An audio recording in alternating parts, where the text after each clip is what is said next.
Insonning o'zligini, uning ma'naviy olamini belgilaydigan bu albatta uning ona tilidir. Xalqimiz tafakkurining tiniq ko'zgusi bo'lgan bu bebaho xazinadan to'g'ri va to'liq foydalanish, uni asrab-avaylash va rivojlantirish bugungi kunning eng dolzarb vazifalaridan biridir. Shuning uchun ham mamlakatimizda o'zbek tilidan to'g'ri foydalanishga hamda to'g'ri talaffuz qilishga alohida e'tibor qaratib kelinmoqda. Bu borada tinimsiz islohotlar amalga oshirilmoqda. Shunday ekan, o'zbek tilining rivojlanishi va undan foydalanish borasida olib borilayotgan islohotlar yurtdoshlarimiz tomonidan qanday e'tirof etilmoqda?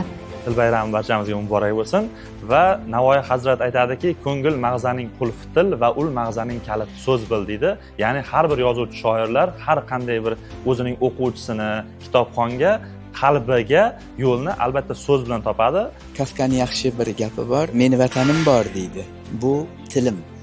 Meni vatanim bor, bu nemis tili deydi. Rauf Parfini go'zal bayti bor, shohona bayti bor. Til bilan kuylanmas ona vatanim, men seni kuylamak istayman faqat deydi.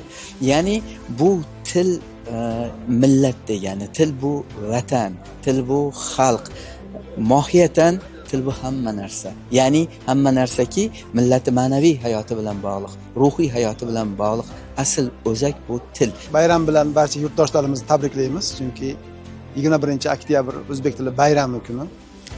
Va endi bugun bizga kayfiyat ulashildi. Bu kayfiyat albatta bizni ishlaganda ham astoydil ishlashga ruhlantiradi.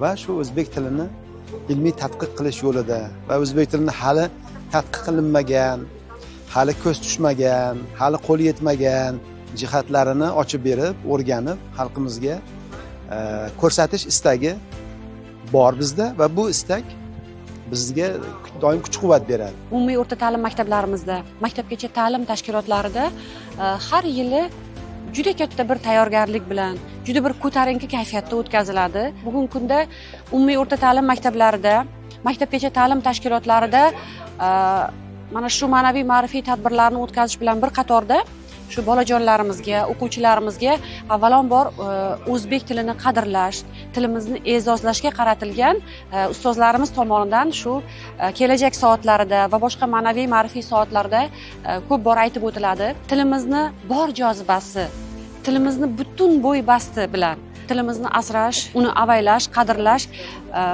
nafaqat maktabgacha ta'lim tashkilotlarida, balkim maktablarda, balkim bu aslida shu yurtda yashayotgan, istiqomat qilayotgan har birimizni burchimiz deb bilaman. Til bu xalqning bor yo'qligini belgilaydigan vositadir.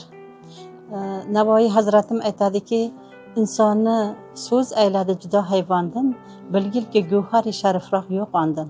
O'zbek tili eng go'zal til, Navoiy tili, buyuk til, muqaddas til yashashda davom etadi va bundan keyin ham, chunki bu tilda Navoiy ijod qilgan. Avvalambor yurtdoshlarimizni mana shu ulug' bayramimiz, til bayramimiz bilan chin ko'ngildan tabriklayman.